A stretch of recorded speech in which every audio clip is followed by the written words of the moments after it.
Fala galera linda e abençoada, paz e graça, tudo beleza? Sejam bem-vindos ao meu canal, eu sou Rafael Martins. Aproveita e se inscreve e ativa as notificações para você não perder nada. Se prepara, porque você vai ver agora a gravação da nossa live Papo de Bíblia, que acontece toda terça-feira lá no meu Instagram. E para não perder o costume, segue aqui o meu Instagram para você não perder a próxima live. Muito boa noite, povo de Deus, paz e graça, muito boa noite. Quem está chegando aí, seja muito bem-vindo.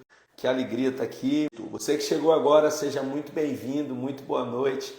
Esta é a live Papo de Bíblia, eu sou Rafael Martins. Se você já me segue, já está ligado como é que funciona. Você está pela primeira vez na live Papo de Bíblia, que acontece toda terça-feira às 22h22. Escreve aqui embaixo, primeira vez, para que eu possa te recepcionar de uma forma um tanto que mais calorosa.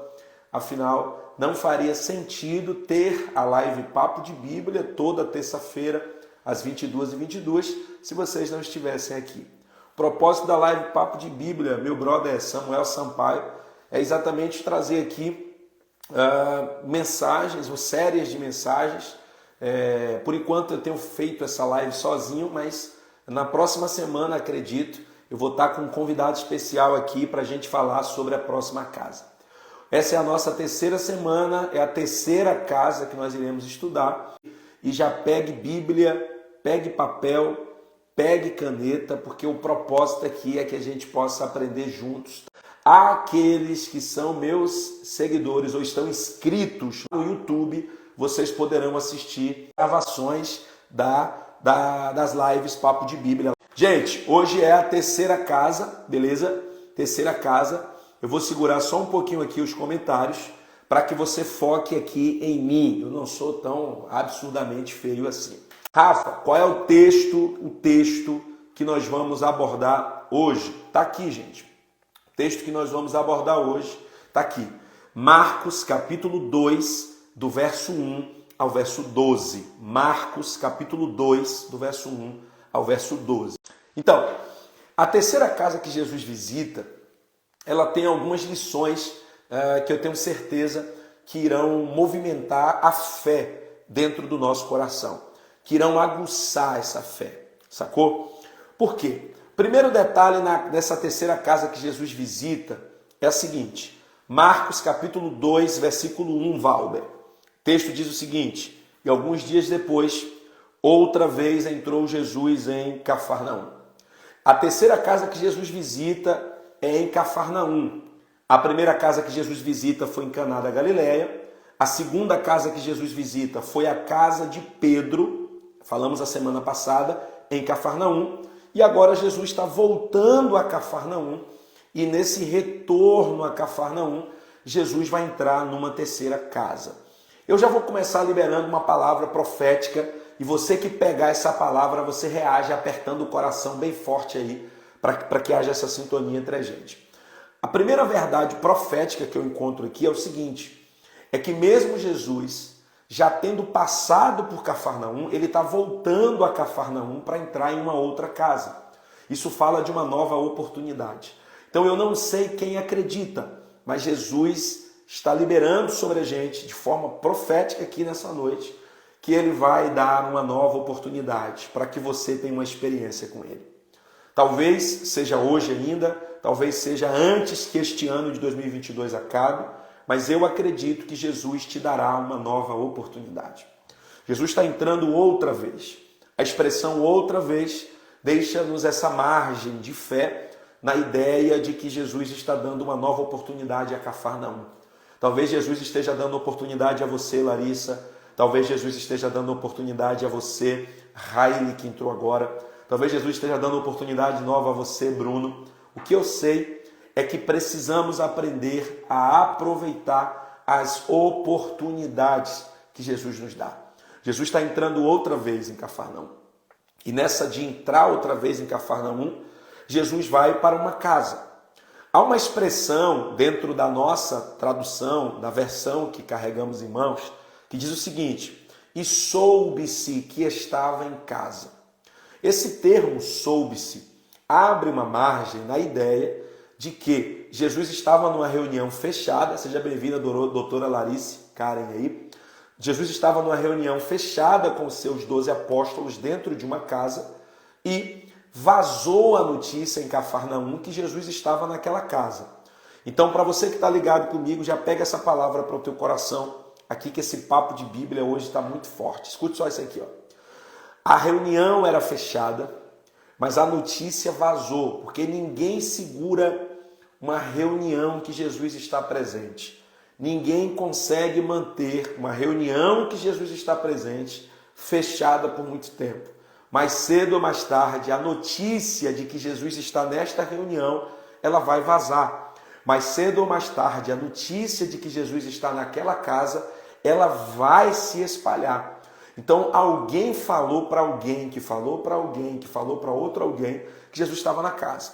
O que eu sei, e eu vou liberar sobre a sua vida aqui agora, é que a gente precisa entender que existem na Bíblia pelo menos três referências de casa. Quantas referências? Quantas referências? 3 referências de casa. Primeira referência de casa é residência, é o lugar onde se mora. Talvez você esteja em casa agora. Só quem está em casa aí agora, coloca uma mãozinha assim. Ó. Eu estou em casa. Então é casa-residência. As 4 paredes, né? Ou mais paredes, obviamente. Mas a gente usa esse termo para exemplificar de forma mais objetiva. Então é residência. Então a primeira coisa que você tem que entender é que Jesus está numa residência. Essa é a primeira referência de casa, Bruno Prates. Residência. Segunda referência de casa, para você que chegou agora, é igreja, é o templo onde nós nos dirigimos para cultuar.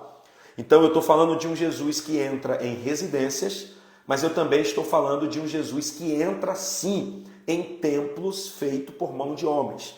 Por mais que você queira pegar um texto isolado e falar, mas Jesus não habita, Deus não habita mais em templos feitos por mão de homem.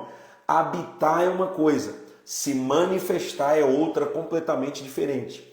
Deus habita em nós, que somos templo, morada do Espírito Santo, mas se manifesta, se revela também em residências, se manifesta e se revela também em igrejas. Então, eu estou falando a você que Jesus ele entra em residências, e ele está aí na tua casa agora, se você crê, diga amém. Jesus ele entra em templos, ou igreja, como a gente chama costumeiramente. E aí, se você veio do culto agora, Jesus estava presente através do Espírito Santo naquele lugar. Mas existe uma terceira referência. Qual é a terceira referência para casa? É indivíduo. Eu sou uma casa. Eu sou o templo do Espírito Santo. Então vamos lá. Eu estou falando que Jesus visita casa, residência, que Jesus visita casa no sentido de templo.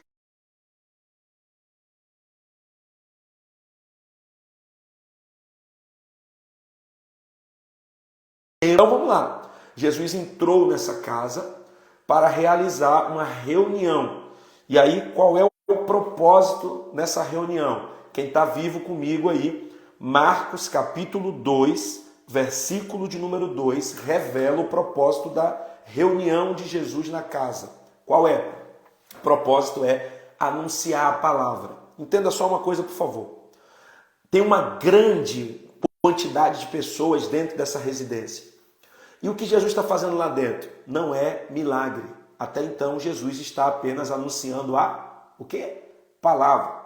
O que a gente precisa aprender, e eu sei que vai ter gente que vai ficar chateado comigo agora, tem gente que vai ficar bicudo, tem gente que vai sair da live agora com o que eu vou falar, mas eu preciso falar. É que o que fez as pessoas, Aline Souza, irem até a casa em Cafarnaum, em que Jesus estava reunido com os seus discípulos, não foi o fato de que Jesus estava fazendo milagres na casa. O que levou as pessoas para aquela casa, o que fez com que pessoas se aglomerassem naquela casa, foi o fato de Jesus estar anunciando-lhes a palavra. Cara, a gente está vivendo numa geração que ela, a cada dia que passa, ela prefere se reunir em ambientes que tenham qualquer movimento menos a palavra. Nós estamos formando uma geração que está o tempo inteiro buscando movimentos, menos a palavra. Buscando manifestações, entre aspas, que alguns tendem a falar que é do Espírito, e rejeitando a palavra. Cara, eu estou falando a você, nos dias em que Jesus exerceu o seu ministério, todos os grandes movimentos tinham como principal objetivo para Jesus anunciar a palavra. Se você gosta de ir com multidões para vários ambientes de movimentos, e nesses movimentos a palavra não é anunciada, desculpa, mas você está perdendo seu tempo. Desculpa, mas você é apenas mais um que está interessado naquilo que Jesus faz e não realmente em quem Jesus é e no propósito real de servir a Jesus. Eu sei que tem gente que não gosta de ouvir isso, mas o real sentido das pessoas irem para essa casa foi para ouvir o que Jesus tinha para falar. Se você pegar a sua Bíblia agora e abrir em Lucas capítulo 5, versículo 1, o texto vai dizer que uma grande multidão estava vivendo um processo de aperto, estava apertado, e a maior vontade da multidão que estava no ambiente desfavorável e desconfortável era ouvir a palavra. Se você é um frequentador de igreja em busca de movimentos e em busca de milagres apenas para você, que satisfazem você, você está perdendo seu tempo. Você tem que deixar essa vida. Porque servir a Cristo é ter desejo de estar em lugares e de parar em alguns momentos apenas para ouvir. Tem alguém entendendo? Está fazendo sentido isso para vocês? Estou falando que a galera encheu a casa só para ouvir o que Jesus tinha para falar. Nosso maior problema é que nós estamos enchendo casas, enchendo salões, simplesmente para ver homens, para fazer selfie com homens, para gravar vídeos de homens, enquanto Jesus está nos chamando nessa noite. Voltemos à verdadeira essência do Evangelho, que é encher casas para ouvir a palavra de Jesus. Se você é alguém que não gosta de parar para ouvir a palavra de Jesus, desculpa, mas você é qualquer coisa menos discípulo dele. Se você é alguém que só se satisfaz com profecias ou profetadas direcionadas a você para alimentar o seu ego, desculpa, mas você é qualquer coisa menos discípulo de Jesus. Se você é alguém que vive buscando pontos de contato que te levem a viver ou satisfazer suas vontades e seus desejos, você é qualquer coisa menos discípulo de Jesus. Quem é discípulo de Jesus, quem serve a Cristo de verdade, está muito preocupado em ouvir o que Jesus fala. E quer saber? A palavra de Jesus nos confronta, a palavra de Jesus nos coloca no canto da parede, a palavra de Jesus nos empurra contra a parede para nos conduzir a um processo de transformação, para nos conduzir a um processo de mudança. Se você é alguém que não quer mudar de vida, no sentido de viver o Evangelho, você está no lugar errado, você está perdendo seu tempo. Porque as pessoas lotavam casas, as pessoas cercavam Jesus para ouvir o que Jesus tinha para falar. Quem aí é apaixonado pela palavra de Jesus, coloca um foguinho, aperta esse coraçãozinho aí, por favor, enquanto eu bebo água. Então eu estou falando de uma multidão que encheu a casa para ouvir. Porque é a palavra que é escudo, é a palavra que é alimento, é a palavra que é lâmpada, é a palavra que é luz, é a palavra que liberta, é a palavra que transforma, é a palavra, ponto final. Então a casa estava superlotada de pessoas querendo ouvir o que, gente? A palavra. E aí o texto diz que 4 amigos, quantos amigos, gente? Quantos amigos? 4 amigos, cara. 4 amigos estão cientes de que Jesus está naquela casa, que aquela casa está cheia, que Jesus está anunciando a palavra, e eles se lembram de um amigo paralítico. E aí a gente precisa abrir a nossa mente para entender isso aqui. Eu estou falando de 4 pessoas aparentemente saudáveis, 4 pessoas que aparentemente conseguem andar normalmente, que têm os seus desejos, que têm as suas vontades, que enfrentam os seus problemas, que vivenciam os seus processos, mas esses 4 amigos se uniram com um só propósito. Cara, hoje nós não vamos à reunião na casa onde Jesus está para buscar nada para a gente.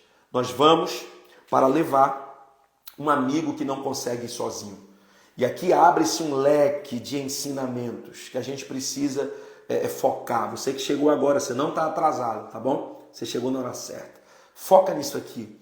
Nós temos 4 pessoas que vivenciam vidas diferentes.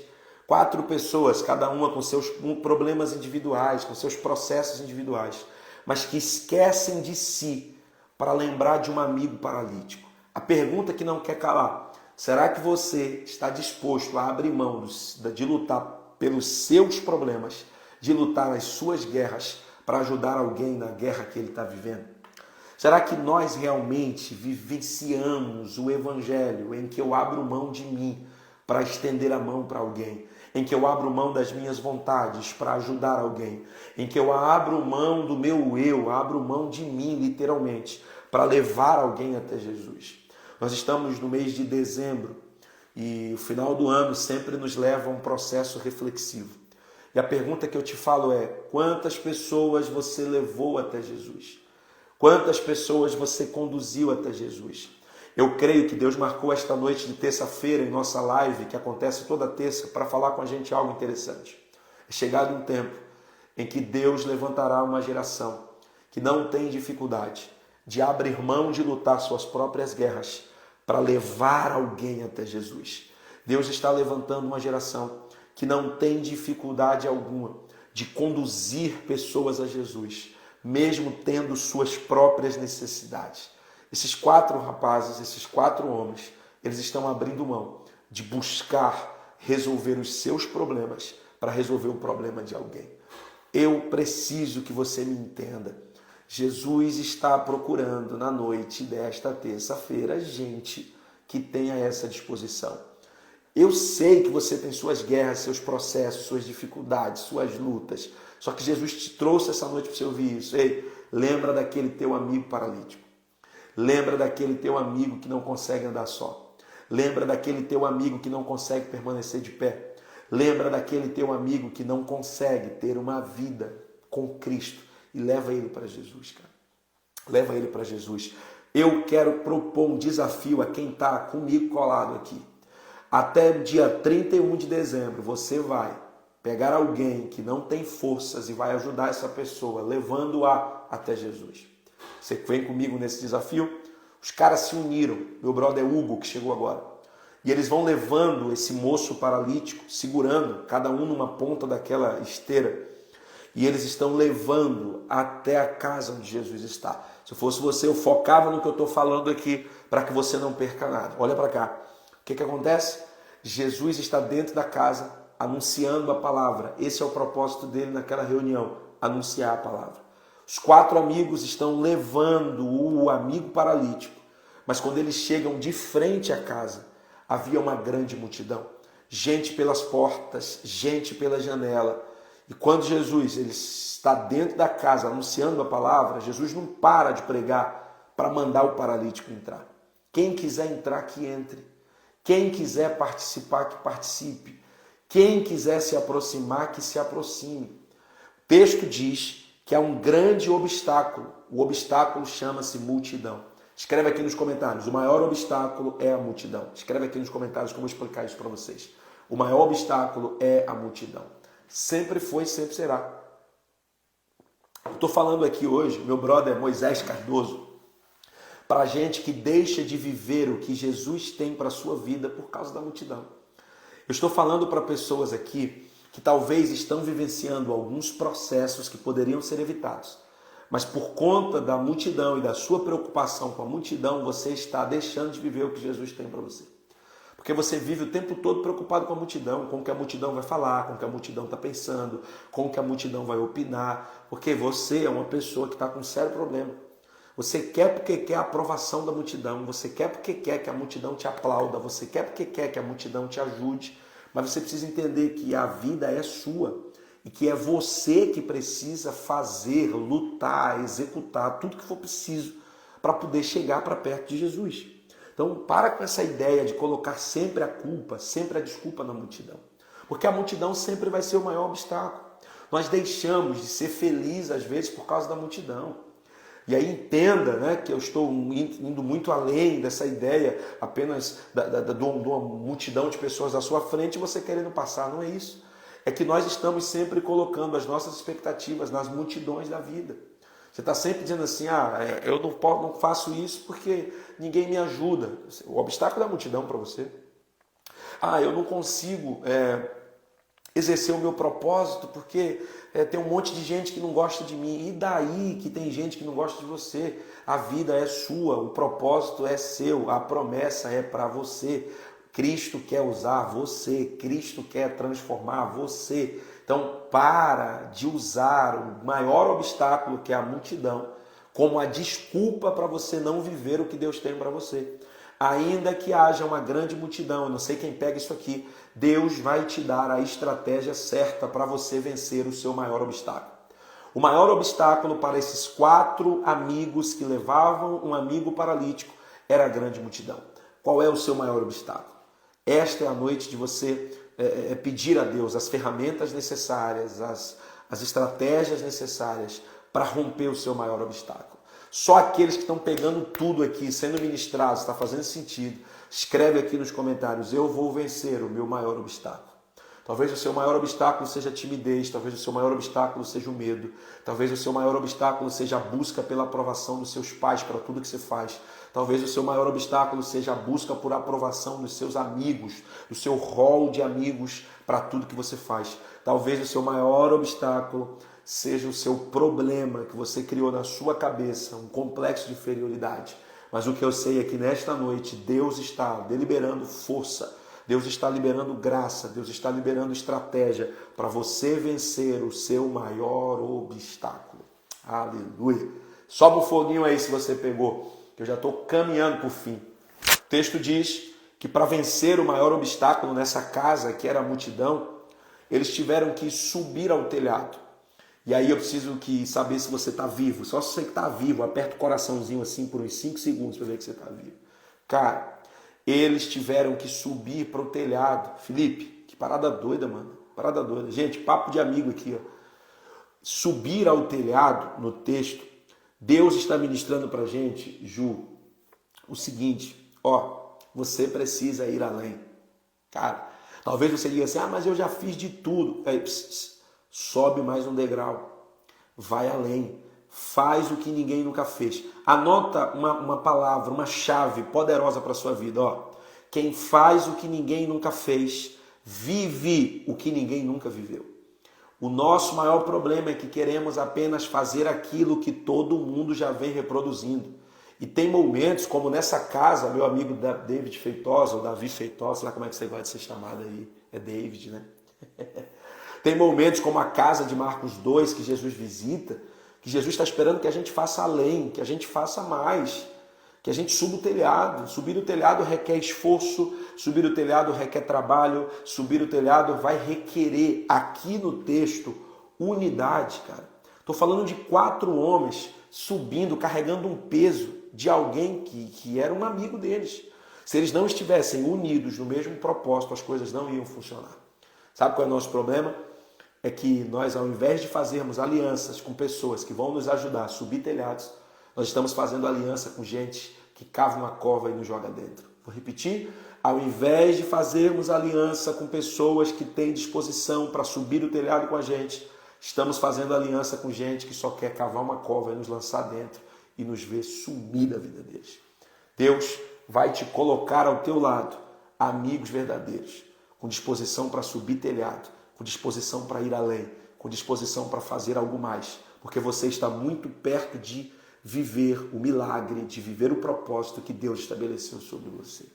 É interessante, eles sobem o telhado, eles destelham a casa, eles abrem um espaço que é suficiente para descer a cama no centro da casa.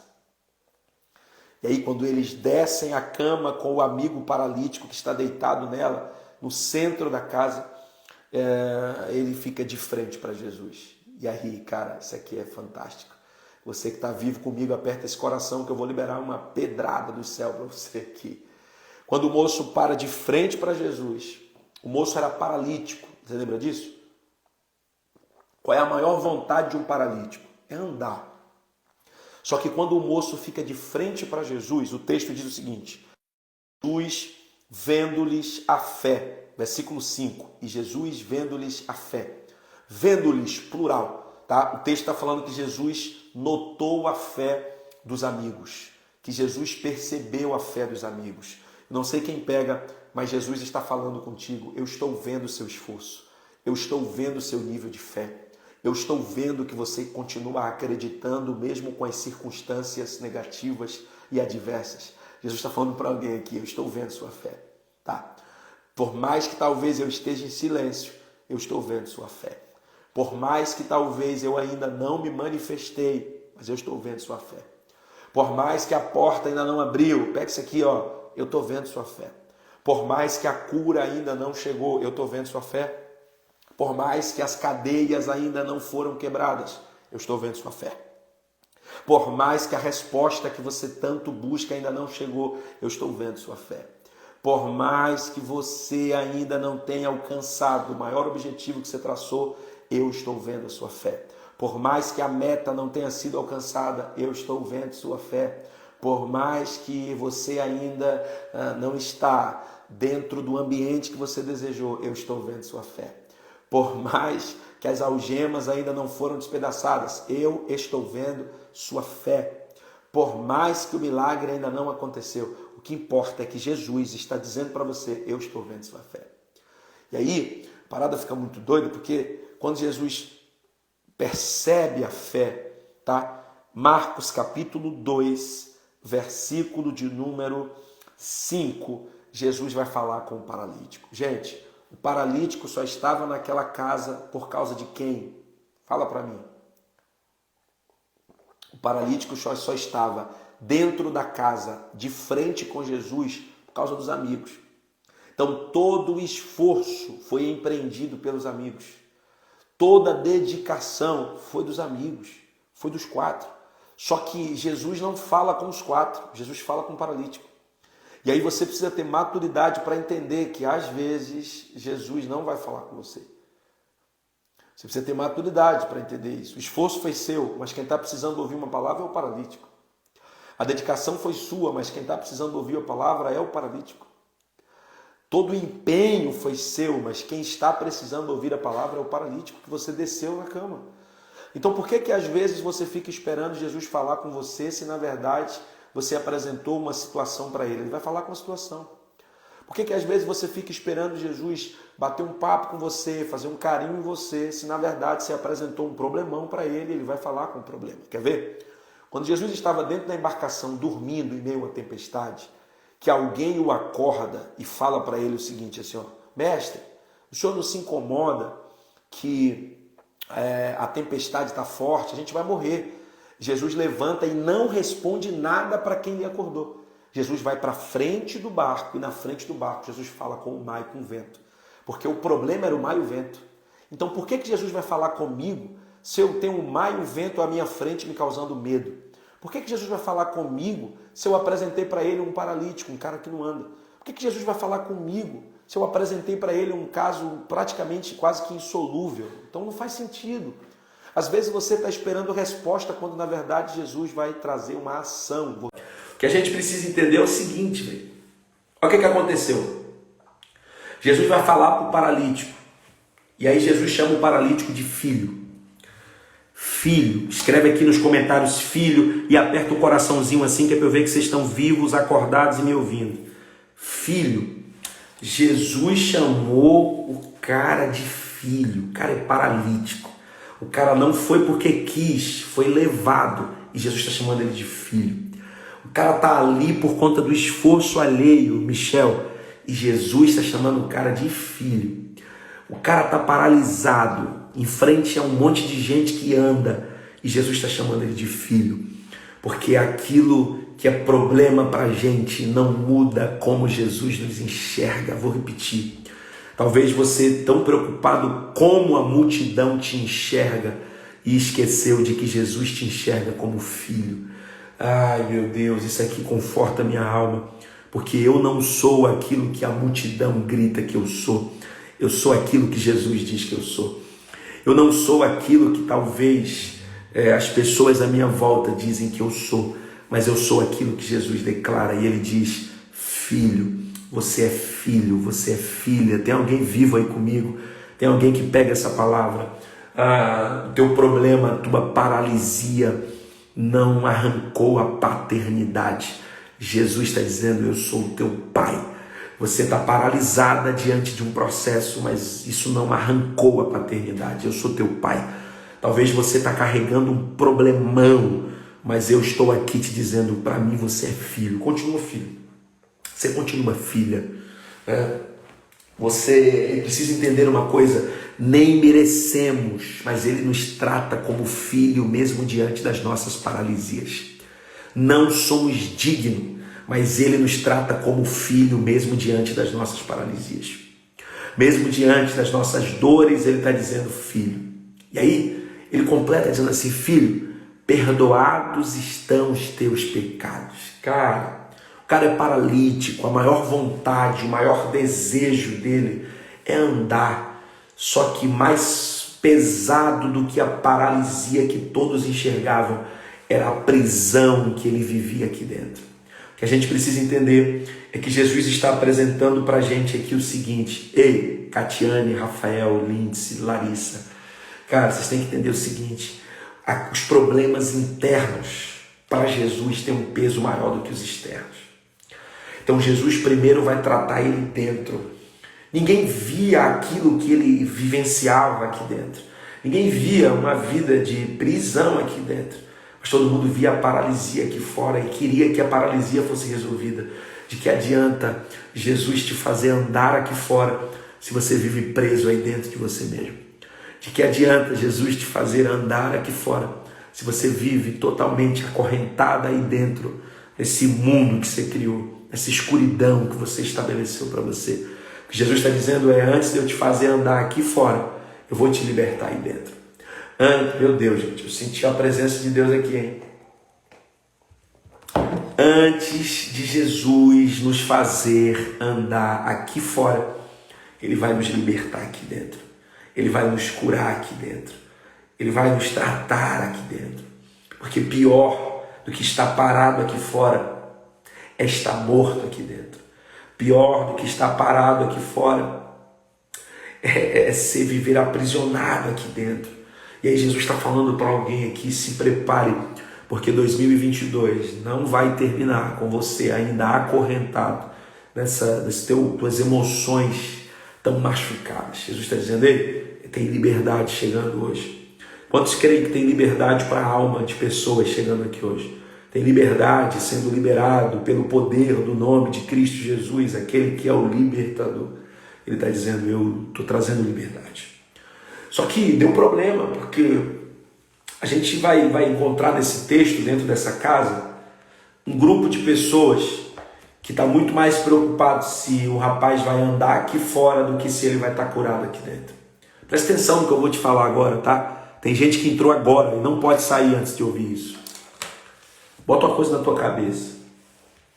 Você tem que entender que tem gente que aplaude quando você anda aqui fora, quando as coisas funcionam aqui fora. Mas na verdade, estão incomodada demais com o fato de você estar parado aqui fora, mas não se incomodam com o fato de você estar doente aqui dentro. Raramente você vai encontrar alguém muito preocupado com o teu problema intro, com o teu problema de dentro. Eles estão incomodados que você está paralisado. E eles estão chateados, porque eles acham que a vida aqui fora é mais importante. De que adianta andar aqui fora e estar totalmente paralisado dentro de si? De que adianta andar aqui fora e viver uma vida totalmente entregue aos pecados e entregue às suas próprias vontades? Estou falando de gente que está do lado de fora, dizendo assim, eu queria que ele andasse, eu queria que ela andasse, mas ele está tratando o problema do lado de dentro dela, e aí eu não gosto. Por quê? Porque essas pessoas sabem que se Jesus te curar aqui dentro, você se tornará um gigante em Cristo.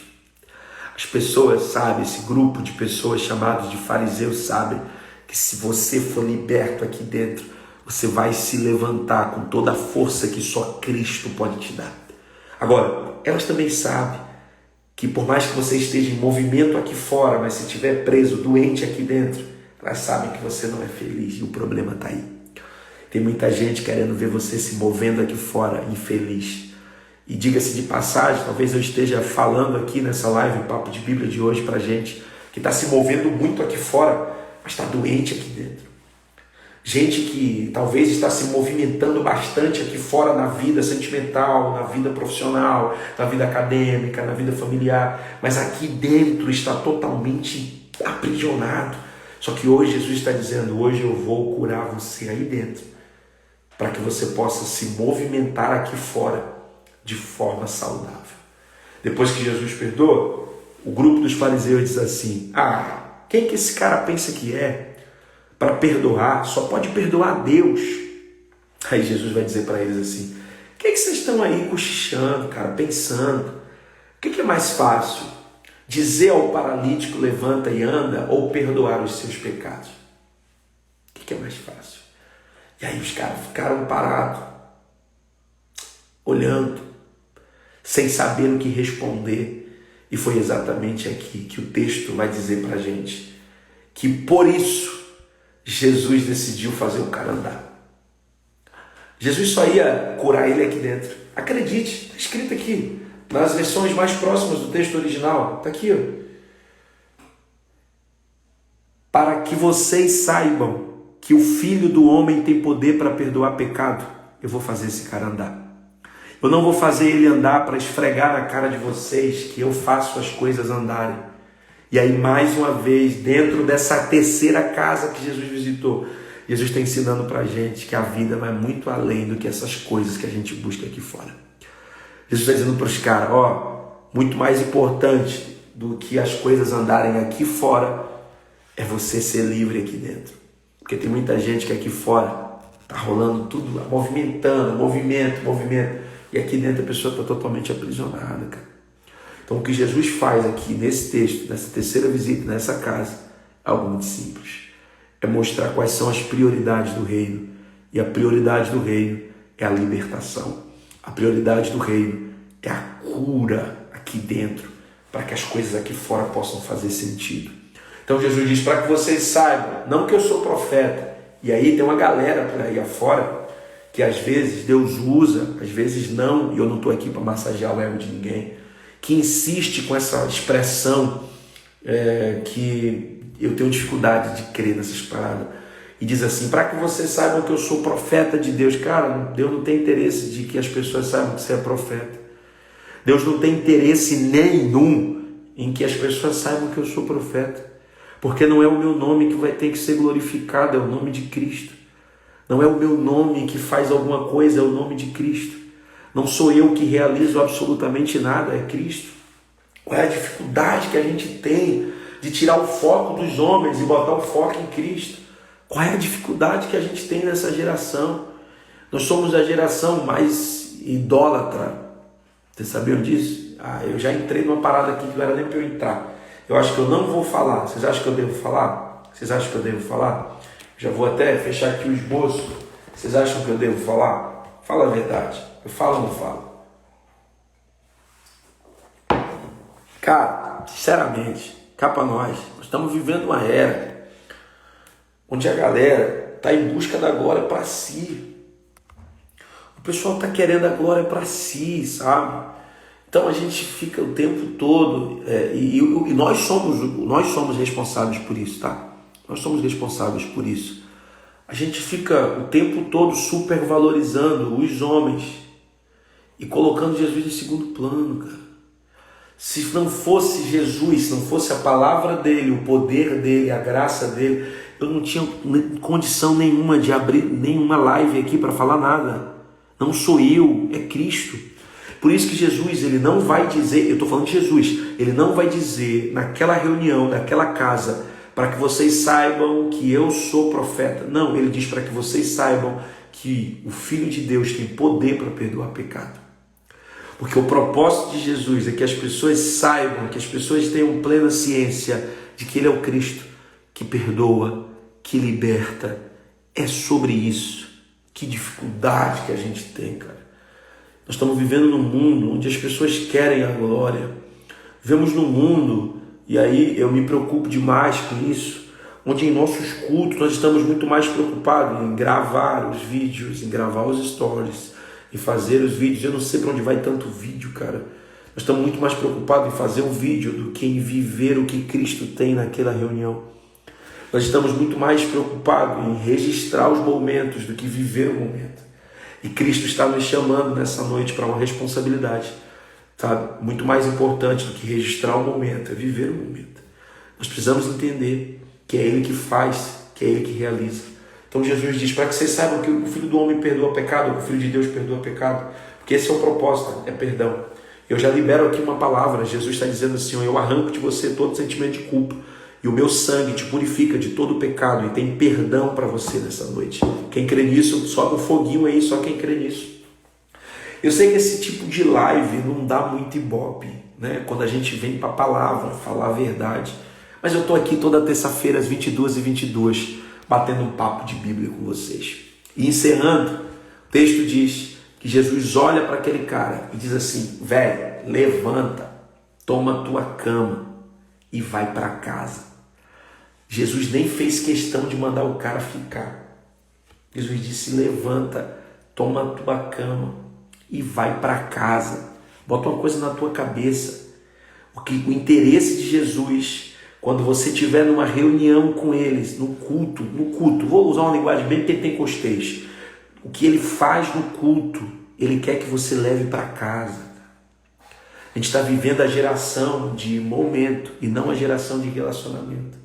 A gente está vivendo uma geração, me chama no WhatsApp, tá? Ou senão tem um link aí na minha bio que tem um contato para a agenda. A gente está vivendo numa geração que ela quer armar tenda ali, igual Pedro. Lembra de Pedro? Pedro foi viver lá o momento da transfiguração e ficou doidão. Disse assim, Jesus, vamos fazer tenda e vamos morar aqui, vamos abandonar a vida lá embaixo. Não, cara. Não. O que você recebe aqui, Jesus está dizendo assim, ó, pega e vai para casa. Precisamos parar de ser a geração que só marcha no culto, rodopia no culto, fica se entortando o tempo todo no culto e que não vai para casa com a mudança e que não consegue ser a mudança em casa e que não consegue viver uma transformação genuína em casa. Chega de viver de momento. Só quem tem coragem, porque eu estou falando aqui é muito pesado. Escreve aqui, ó, eu não vou viver de momento. Escreve aqui, eu não vou viver de momento. Jesus não me chamou para viver de momento, brother. Tem gente que vai para o culto, no culto ele canta na maior alegria do mundo, no culto ele roda, no culto ele pula, no culto, ai meu Deus, é muito mistério, é muito... E ele vai para casa e chega em casa, a vida não tem nada a ver com aquele momento que viveu no culto. Será que está fazendo sentido isso para você? Será que está fazendo sentido isso para você? Realmente evangelho é isso? É o que eu vivo na casa, na casa da reunião e vou para casa e nada rola mais. Jesus disse, volte para casa, cara. Volte para casa carregando a cama. Volte para casa dando frutos. Volte para casa transformado. Volte para casa modificado. Volte para casa dando exemplo. Volte para casa vivendo o evangelho. Não é volte para casa do mesmo jeito. Não é isso. Tá? Volte para casa, não apenas você, minha irmã, com um saltinho na mão porque rodou muito no culto, mas volte para casa com seu ego quebrado, volte para casa com o amor ao próximo mais revelado, volte para casa entendendo que nós não somos nada e que Ele é tudo e que nós somos perdoados por Ele, e isso é evangelho. É isso que é evangelho. Volte para casa. E aí o cara que entrou pelo telhado está saindo pela porta da frente, porque é isso que o evangelho faz. Eu não estou aqui para te dizer que quem te viu por baixo vai te ver por cima. Não estou aqui para te dizer que quem te viu lá atrás vai te ver na frente, porque Deus não tem propósito nisso. Deus tem propósito de pegar alguém que não tinha condição de estar na mesa e Ele faz sentar à mesa. Porque mesa fala de aliança, porque mesa fala de honra, porque mesa fala do momento do partir do pão. Estou falando que Jesus pega alguém como nós, que não somos merecedores, estávamos totalmente imersos no lamaçal do pecado, e Ele vai lá e Ele nos arranca. Ele diz, ei, agora você tem acesso à porta da frente. Essa é a palavra. Só quem pegou essa palavra aí, sobe um foguinho e aperta o coração, porque eu encerro aqui.